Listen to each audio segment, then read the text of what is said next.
Hello Ira, happy birthday sa'yo. Kung ano man yung oras dyan, umaga, tanghali, gabi, pakasaya ka bro, enjoy lang kasi birthday mo ngayon, okay? Ah, Una sa lahat, gusto ko magpasalamat sa'yo kasi kaya ako ginagawa ito. Gusto kong suklian yung video na ipinadala mo sa email account ni Maron. Do alam kong pinilit ka niya. Joke. Hindi. Maraming salamat doon. Gusto kong suklian yun kasi sobrang natouch ako. Sa totoo lang, yung pinaka-umpisa yun sa video na binigay ni Maron. Actually, pangalawa siya sa umpisa. At yung narinig ko pa lang yung mga sinasabi mo, mangilid-ngilid na yung luha ko.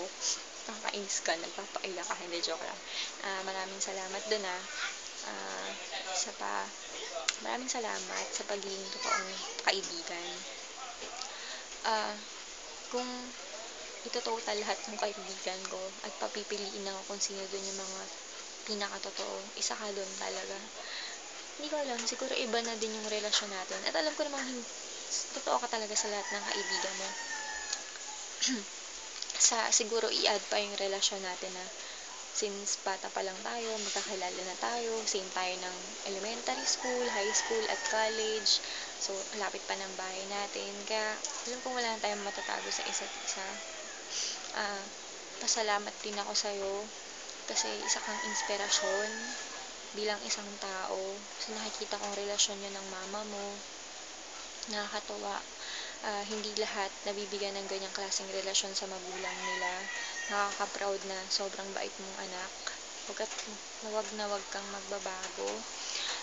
Isa pa, yung nakikita kong relasyon mo kay God. Yung bawat linggong nakikita kita sa tuwing kumakanta kami sa taas ng choir booth. Tuwing nakikita kitang nagsisimba mag-isa, nabibilib ako sa'yo, sa totoo lang. Nakakatuwa kasi bilang na bilang lang sa mga tao dito ngayon sa mundo yung ganyan.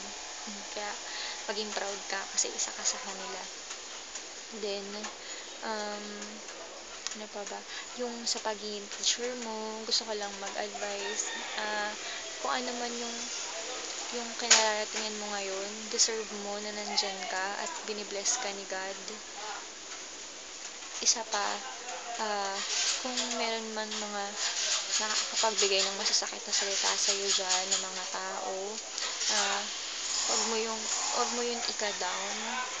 Bagkus take mo siya as challenge para mas lalo ka pang tumatag bilang tao. Alam mo naman, lalo ka pang uunlad sa pag malakas ka, pag matatag ka. Tsaka pagpatuloy mo lang kung ano yung ginagawa mo ngayon, huwag ka magbabago. Alam ko marami pang ibibigay sa'yo si God na blessings kasi you deserve lahat ng blessings na ibibigay niya sa'yo. Yun, lagi ka mag-iingat dyan at mag-enjoy ka naman. Huwag ka masyado magpakapagod sa trabaho mo. Mahal na mahal ka naming mga kaibigan mo dito sa Pilipinas at mahal na mahal ka din ni mama mo. Kaya lagi ka mag-iingat dyan, okay?